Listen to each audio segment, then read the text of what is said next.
The chairman calls the meeting to order at 6:31. Yes, ma'am.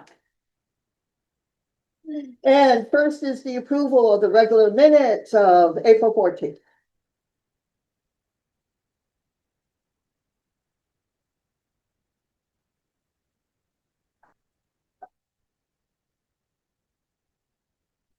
Okay, so, okay. Did we have a quorum last month? No, we did not, right? No, well, it was canceled last minute. Last month. So this is, April 8th. These are from April. I'm sorry, I missed that. April 8th. oh, did I put it wrong? Yeah. I just read from the agenda. Sorry, girl. Oh, I think Jerry and I went back and forth on this because the meeting was the. What does it It's say? fine. You approve what you need to approve. Why, thank you. How are you? No, I'll tell you later. Where does it say Mrs.? Where is it? Welcome, Nancy. How's it going? Let me park right here. Sounds good. You begged him? Just rubbing it in. Why, I look at say it. this. Just rubbing it in. That's what I Would you have use. to park somewhere? I use that. Oh, yeah, I know, I got that. Yeah, apparently. So we're reviewing the minutes of April 8th. I make a motion to approve the minutes of April 8th. So from Star, we have a motion to accept the minutes of April 8th. Is there a second? There we go. You have a second? Yes. All righty. Hi. Any discussion, corrections, or anything someone wants to say about the minutes? Hearing silence. All in favor of accepting the minutes, say aye. Aye. Any nays? Any abstentions? All right, going down. Here we go. Recognition of guests. There are a few people online. Oh, we do. Okay. I didn't allow them to talk. If they wanted to talk, they can raise their hand. Yeah, if you can hear that, for our guests online, if you do have a question or want to say something, please raise the hand. Thank you. Okay, any correspondence?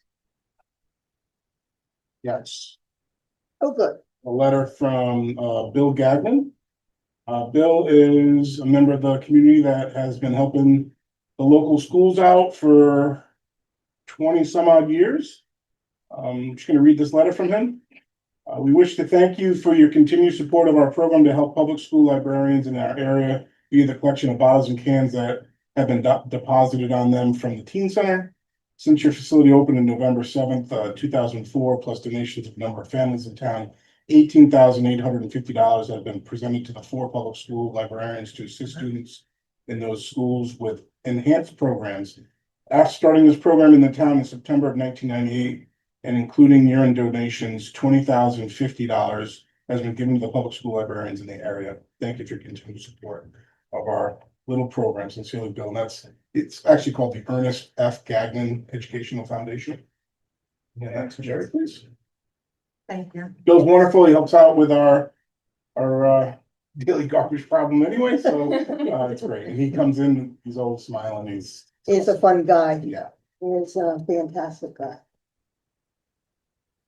Any other correspondence? No. Oh, we get to do the fun stuff. Let's go to review of the bills.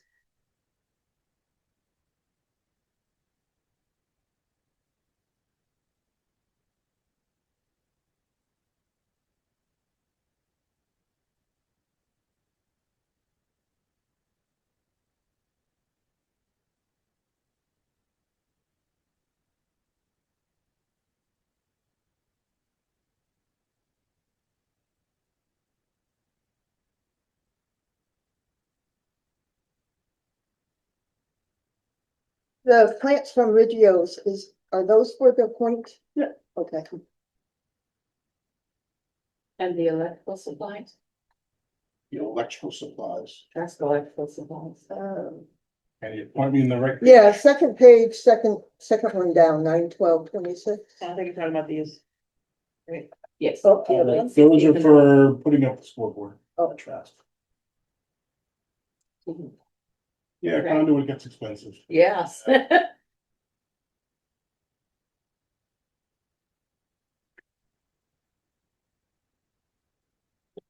And the scoreboard that fast. I make a motion to approve the bills. But we don't have to. We don't do that. Don't have to? Nope, we just have to question Just a anything review. you feel like. Perfect. I like the vibe though. I like. All Good, done. right. You were, yeah, you, I know why you did that. For those online, this is the time. If you would like to make a comment or a question or anything, just raise your hand and we'll recognize you. I see none, but I'll keep an eye up there in case you have something later. Going to new business. Saybrook Point update. All right, so, obviously, we know what happened at the point and the switching of the properties, which has not happened yet. That is due to happen in sometime in late August. We are still doing our due diligence and, which means first step is doing environmental review at the point on the Kadama property, and that's come back clean. So we're on to our next steps, which I'm not positive exactly what they all are. Carl has all those steps, but, and then John is also doing his due diligence within the preserve, within the pavilion, to see what he could do, if he can still do what he's doing. So there are still a few hurdles to jump through, but for the most part, everything seems to be moving forward in the positive direction, or a swap to happen, and paperwork to be signed sometime in August. So, yeah, that's all I have really on the point. Say about the RFI. That's Yeah. Carl's thing, so not on my hands to do that, so. Yeah. Nancy and you helping Carl with that or? Um, I think Could he you was hear trying to, yeah, he was trying to get a few people for the RFI review. At the last, he wanted to come to the last meeting to get the commission's approval to put, Rob, Nancy and Star on the committee for that. I just want to make sure that was okay with the commission. So, and I emailed everyone after the meeting. And I really didn't get much response from that, so I don't think you need a motion, but I think it's a overall thing. You guys are okay with that, then that should be fine. So Yeah. you're okay with that. That's fine. All right. Thank you I for don't that, know. by the way. I appreciate that. I truthfully don't know when that's coming back and when it's gonna start either. I'm Yeah. assuming September, October, but I don't know. And Town Park Ferry Road. All right, we'll go with Ferry Road first. So that is out to bid now. Finally, went out Alright. to bid. So it went out to bid on Tuesday, well, yesterday, I guess. Bids are due on June 30th. We'll have a review, invitation for people that want to bid on it for informational meeting on June 23rd. So it's in the right direction. Once those bids come back, we can pick a vendor, and we'll pick a start date.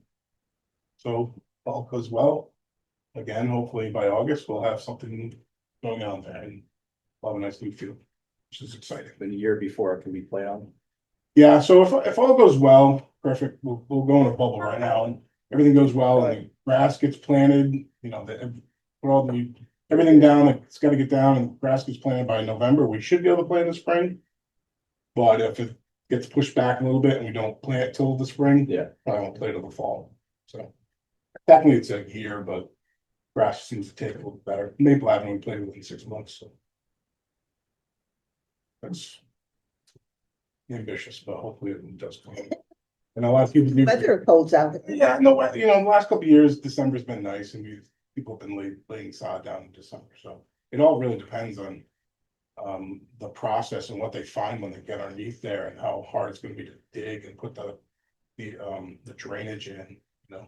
Yeah, that's So- my fear, because I've seen some of that crushed cement stuff that went in there. It'll be an interesting process, but you never know. But, Trust Road or Town Town Park, Park? excuse me. The architectural review was done. Nothing was found, so that's a good thing, so that we can move forward with our process on that. And Architectural review or? archaeology, yes, I say it wrong, I'm Archaeology. sorry. Just want it on the record, Yeah, correct? Thank you. So nothing came back, which is good. So we can move forward with the rest of that. A little worried about that. Yeah, exactly. Well, it could have been. Seems that formations out there. So, yeah, and then we'll get more information on that and hopefully have something by late summer to concretely give to you as far as, some stuff going on there. Okay. Well, That's all I have on that. Any other business, programs, facilities, past personnel? Karen, you wanna go next? Yeah, so we're just, everything's wrapped up for the school year as far as after school programs, T-ball finished up. And now we're just gearing up for summer camp season, so last night we had our camp staff training for that. We have a lot of new staff, but a lot of great staff that'll be a nice addition for it, so we're just getting ready to go. Numbers look pretty good at this point. The middle school looks really good. There's a lot of kids transitioning from fourth to fifth grade. So it should be a good busy summer. And then next week, adult softball will start. So we'll have our captain's meeting tomorrow night for that. And there's 10 teams playing. So yeah, that'll go throughout the whole summer. So we don't have any problem with certification for any of the counselors or anything like that? They've all been certified? They're no all trouble with that? CPR, yep. Right. Right. And I know last year, it was discussed about a quote camp nurse. We'll have 3 of our staff members that will have the training to provide any shots or provide meds, things like that, so. Good to know. Like a first responder training, what is that? No, it's really a nurse, a registered nurse comes in and trains them. I'm not even sure how long the training is. Karen, I don't know if she told you. Yeah, it's an hour-long training, so it's all on injectables. It's the same nurse that the Cape Camp uses. She was recommended, so there's. Is that an actual certification though? Yeah, so. Yeah. So it's like CPR, this is called, Yeah. Maybe positive name, but it's a But there's- state, so the state camping association, whatever. Yeah. They have a form that gets filled out by the nurse after they go through the training, and then they're certified to do these things. Yeah, So we're doing that next Wednesday, the 17th. I need a shot, Rob, you come to us. well, no, I'm interested. For scouts and stuff like that, like I had to do CPR training when I was a scout leader. Yeah. I never heard of this other part, but it would have been applicable because there was a lot of kids with Yeah. diabetic kids and stuff like that. It was, Yeah. parents couldn't always make the sleepovers, so. Sure, It's a yeah. nice addition to that. Anything else? Nope, okay, going to old business, all parks review. All right, well, since we last met, a lot has happened. I didn't like that. It's all good, we're into June now, so. From rain to Yeah, sun. yeah, we did have a slow start, but if we'll start at the point, obviously mini golf is up and running, full steam ahead here. After a slow start, I just thought it was a slow start, we actually had a really good month of May down there, which is amazing to me, but, it went well, so. We did survive the carnival down there, it was a really incredibly busy weekend in general down there. Parking was a bear, but we did have the police monitoring our lot, so we could have our functions still in the pavilion, which all went well, so. Course is looking good, the pump, if you played mini golf this year, you'll notice that there's no stream. The pump that powers the stream it's broken, so the parts are on order, hopefully by next week it's fixed. There's also no fireboat, fireboat sank. So, It's funny, right? Oh, down. Having 2 firefighters in my family, oh, Lord. I had to take the fireboat out, so the fireboat was actually our circulation, it's like a pool pump. That would circulate the water and keep things, so we'll see how that goes this year, but essentially what happened, the stand that the fireboat was on, broke. And just not enough time to get it back in there with not having any water whatsoever, so we'll fix that and have it done for next year, so not gonna have a fireboat this summer. But other than that, mini golf still works, we don't need the fireboat for mini golf work. I'm putting a little pond fountain in there to make it look nice and all that good stuff, so that is a good thing. It's one of those summers down there right now, so. But everything's been looking great and we have some really good employees that put their heart and soul down there to make it look good, so I really appreciate what they're doing. Splash pad is fully operational. It's been going, which is good, the last couple weeks here since we got a little warmer, a lot of people out there, which has been nice. The beaches have been ghost town like on certain days. Been super cold down there and rainy for the weekends, but hopefully this weekend will be pretty good. This past weekend was all right too, but not up to really potential, but. As far as beach pass sales go, we're well over 2,200. So we're well on our way to where we usually get to, which is around 2,800 or so. Close to 3,000. So that's a good thing. But overall, parks have really been looking really nice. Little League just finished up their season. They had a great run, and we had a great relationship with them this year. And everything else is looking really good out there. Hopefully, like I talked about, Fair Road will be even better as we move forward. The new, calling it greens, tee boxes at the disc golf course are getting incredible reviews as well, like, because it's from the beginner side. We've seen a lot more younger and like, I've seen a lot of father sons with younger kids out there. That's nice. It's been great. It's just, it's playing pretty perfect to what it was planned and designed for, so. Lastly, the tennis courts will be resurfaced June 22nd through like 25th, 26th, depending on weather, obviously. So those will be shut down, and the pickleball courts will be shut down out of there as well. I'm gonna hear about that. They need to be resurfaced, so we'll fix the cracks in there, repaint them and all that good stuff. You know, Carl seemed interested at one point of redoing the thing, right? I did get a quote to redo the whole thing in post-tension concrete. It's just north of 800,000 to redo that whole thing. So, Wow. For how many courts? or One court. stuff's expensive. You got. Yeah. Big old disc golf. Stuff is expensive, so we'll Resurface. cross that bridge. when we get there. Yeah, to get there. Yeah. And some of our other amenities that, since the budget passed, that were in the capital improvements I'll be ordering them July 1st. It's like, I don't technically have the money, although the tennis courts is technically part of that. I schedule it with timing. We'll get those things up and running. And the new water fountains from last year just haven't. Our plumber knows about it. He's just been jammed up with a lot of other things.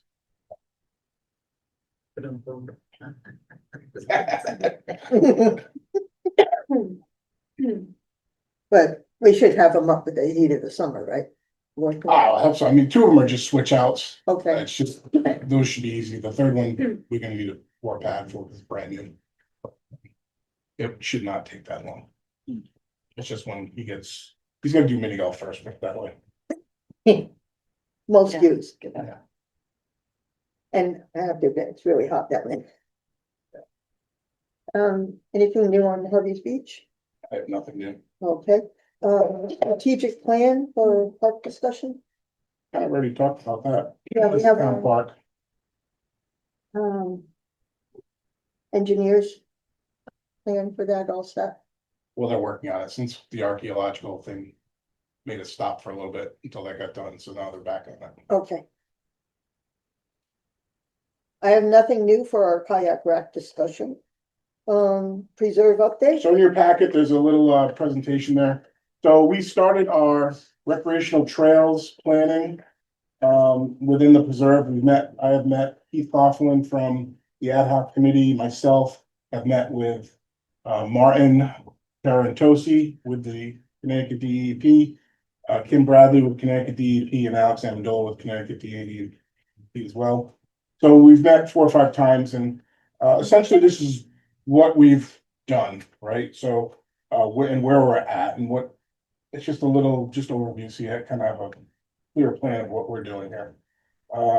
Obviously, there's a lot within the preserve. This particular piece of paper right here is a heat map of all the trails that are out in the preserve right now.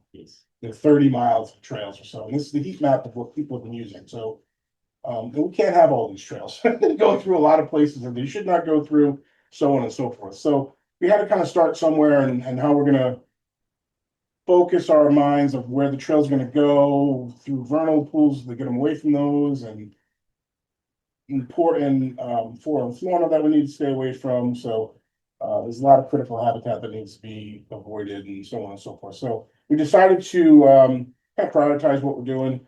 You see the first stage is prioritize the trails requiring reroutes, mark potential reroutes, get out there and truth all this stuff, which has not all been done yet. This is on page 3. And then on page 4, we kind of looked at the heat map, and this is the actual overlay of those trails in the heat map within the actual preserve and what the CPA areas are. The CPA, the core protected areas now, that are around each vernal pool. So of the 34 vernal pools, we've protected within 400 feet and 200 feet of the vernal pools, around 60% of the preserve. So though we want to try to avoid those areas as much as we can, it will be impossible not to have a trail through one of the CPA areas, but we're trying to avoid the most productive vernal pools for obvious reasons, right? So if you were to go to the next page on page 5, we've kind of prioritized our top 5 areas that need to be rerouted within the vernal pool areas that are most productive. So, we've kind of worked backwards. We have a Massachusetts recommendation of the core density of trails that should be in the preserve according to the amount of acreage that we have, right? Connecticut does not have a standard of trail density within the amount of acres that we have. They just don't have one. So they always use the Massachusetts one. So we're trying to work our way to what that standard is, but it's going to be nearly impossible. We decided to do it a little differently, kind of work backwards, make our trail system the way we want to do it. And if we fall, if the density falls like 30% of what it should be, then we're going to kind of go with it. If we need to lower it a little bit more, then we can consider some other trails we want to try to take out. But for right now, we know there's a lot of trails out there, a lot of people use them. We don't want to take away every single solitary trail. But we're going to kind of focus on these circled areas first. How do they calculate the density? It's a long calculation, Rob, that basically says the amount of acreage you have and how many trails you should have on that acreage. And it's basically like a 40% ratio around that. Well, what's I know, trail? exactly. So it's kind of gray area, but they should have so many Just linear one feet. long one that just goes like this. So many One linear trail. feet of trail goes with the amount of acres. Okay, so it's linear. Yeah, exactly. Okay. It's an odd calculation that's well beyond my mathematical abilities, but Alex is on this one for the state. And we know there's a certain amount in miles we should have, whether it's, right now we have 30. And I think the number we talked about was 17 that we should get down I was to. about to say, it's Yeah, not high. and it's gonna be nearly impossible to get down that far. And just for some commissioners who haven't been on the preserve committee, all these yellow lines are not the official trails that we have. It's like, we only have, 5 official trails? Right, and that's in another map later on. And See it. so you can see our concern, they're just making up trails willy-nilly all over. And we need to reduce that. So this one, the next one is just really some reroutes with blues and reroutes, but this is not the most recent one. This was something we had done before.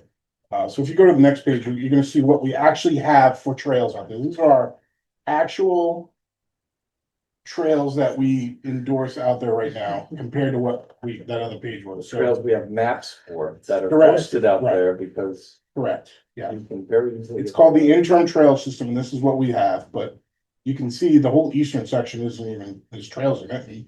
Where like number 1 is, there is a whole spaghetti string of trails in there that don't exist in our trails, but it goes around a vernal pool that we want to get rid of. So the very last map is a draft of the maps the trails that we're looking to put in there. There's some reroutes in there, there's some that have just been eliminated, so on and so forth. This has not been truthed at all. This is more or less, this is where we think they should go, and then we have to go out there and ground truth all of it and make sure that it does work. Some of them may need to be rerouted even more, or eliminated, so on and so forth. But, we're trying to get away from some of these trails that are out there. There's some trails that are gonna have to stay. The red trail, which is Ingham Hill Road, has to stay. It's an unimproved town road. We It's a can't get rid of historic it. road. It's a historic road. It's gonna be emergency access, so on and so forth. So we know that's gonna have to stay. But the unfortunate part, it actually goes by 2 of the most productive pools in the preserve.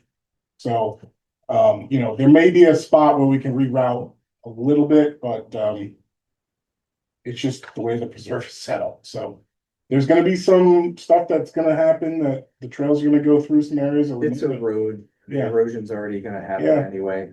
The So- compaction's already happened. Right, so. exactly, so.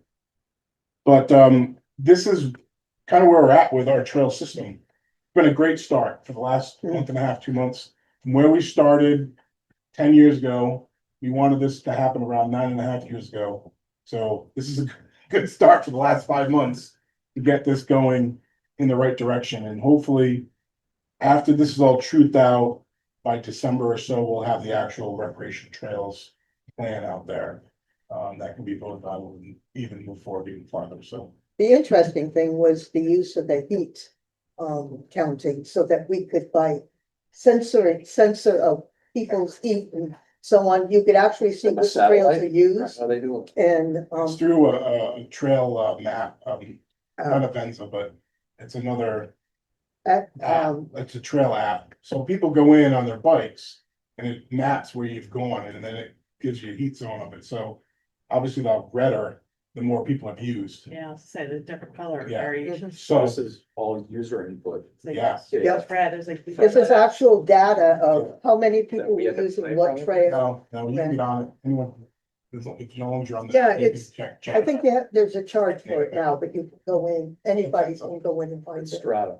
Strata. It is Yes, Strata. that's it. It's Strata, yes, thank you. So it was some important data, and.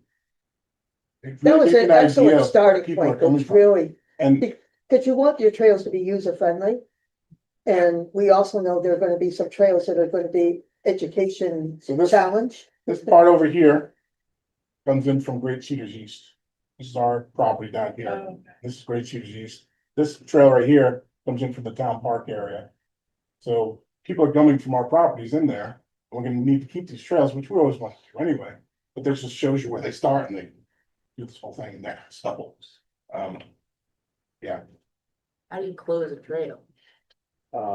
boy, that's a good. A lot of debris. Without them reopening it. Yeah. It's impossible, right? It's That's really impossible. Yeah. It's, Say that- it's like a beaver dam that you have to keep on breaking down or building Right, up and they because break the it down, path is, build it up, break has it been down. established. Most ideal way is to take natural brush that's out there, put it in front of the trail, cover it. The people that are People building take it out. trails. We'll take it out.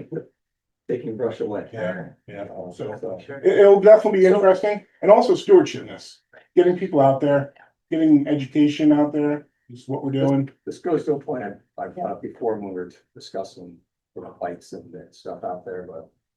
Again, if you build, we know they're gonna do it. And it's not conceding, it's basically giving them something, giving them a really nice trail. So if you give them what they're looking for, you don't have to worry about them. Sure. It's conceding a little bit of giving them what they want potentially and bringing them to the table, like what they want. It's what our residents wanna use. So it's our responsibility to try how to, by proper stewardship, give our residents availability to that trail. To me, it's a lot of education. We're gonna close up those trails. We may have to post signs, restoration and, in progress, et cetera. But we also have to teach them that, I know you have a need for speed or you like the new challenge. You're used to the old trail, but it's only 1,000 acres. Yeah. It's- Yeah, Well, we know it's mountain biking, it's not, it's Biking, not hiking, so 100% it's. make the specifically new mountain trails, biking. yeah. Yeah, so like I said, if help them build features in the proper places, things like that, we can get away from rogue trails. And get away from the critical habitats and get away from the Yeah. productive growth. So Build really cool stuff away from all that stuff. yeah, exactly, yeah. Yeah. Which is a goal. Yeah, so that's where we're at with our recreational trails. So, And I'll keep obviously up to speed on this, because this is more, the forest management stuff is really not us, per se. This is more us. So, So there's a discussion I heard, bringing up how to either reclassify the area so it doesn't get classified for, logging. yeah. So right Well- now, it can be logged. Correct, so part of the Yes. forest management plan, they've identified 29 different stands, they call. And those stands are what the state perceives as loggable stands. The first one on their list you go to the forest management plan is called stand 10. So stand 10 is essentially, if you went to your map number, we'll call it map number 7. Essentially, stand 10 is this area right here. We have our Great Cedar Swamp, essentially this area right through here. Stand 10, about 94 acres or so. And they have identified that as the first stand they're going to do some silviculture, and that's what they call silviculture with. And in their eyes, it's thinning out of some of the bigger trees and possibly selling that lumber. And also doing some canopy treatment and some underneath treatment. But that's what they identified. And the first step for them to do that is a bat acoustic monitoring. They've just finished that. And they found 4 different bats in there. All of them are endangered, which triggers only certain times a year that they could do this, which basically is from November to like March, that they could be able to do this. They are coming out with a specific plan of what they're gonna do in stand 10. What trees they're taking, how many trees, how long is it gonna take, what use, how they're gonna take these things. And that will all be done, I believe, by September. And then there'll be public input on that particular plan. And then once the public input is done, then they'll have another round of going through that plan, just like they did the full forest management plan, which is a guiding document. And that every stand will have these individual plans for it. And then the public will have their input on what goes on those particular. Public, as in, well, Saybrook public? Anywhere in the state, Yes. because it's considered a state forest as well as a town park. Yep, so they'll have public meetings on it. Yep. So yes, there is potential for them to log the area. Whether or not it's gonna happen or not, I've not seen the whole plan, I don't know. You know, it's been talked about for a little bit, but I don't know what it is, so. Once I do know, figure it out. So I think at the last CMC meeting, a group, concerned citizens organized, and they were discussing about possibility of having the reserve as an old growth forest. And, there's whole definitions of that. So if it is considered an old growth forest, then there may not be any harvesting, I'll say harvesting, not lumber, of stand 10 or any other stand. So the state is listening to this new theory on what qualifications a forest can be made into an old growth forest. And it's not just the age of trees, it's all about the understory and how it's developed. And it's quite a process. So, that may be also what you're doing. That's coming from them. I honestly, at the moment, I can't remember the name of Lee this group. Sloan is kind of in charge of this group, it's the Reserve Protection Alliance, I believe. Yeah, that sounds familiar. She was a guest here. She spoke very nicely on soil compaction and how it disrupts more than just the area of harvesting a tree. But it's I think it's an interesting angle. And if you go into the CMC online, it's on the Zoom meeting and you can hear what they Yeah, were that's- discussing. That's the biggest problem that I have with harvesting, because this is a bid, they send it out for bid for anybody who wants to bid on the work to go out there, and when you take the lowest guy, you get the lowest and cheapest.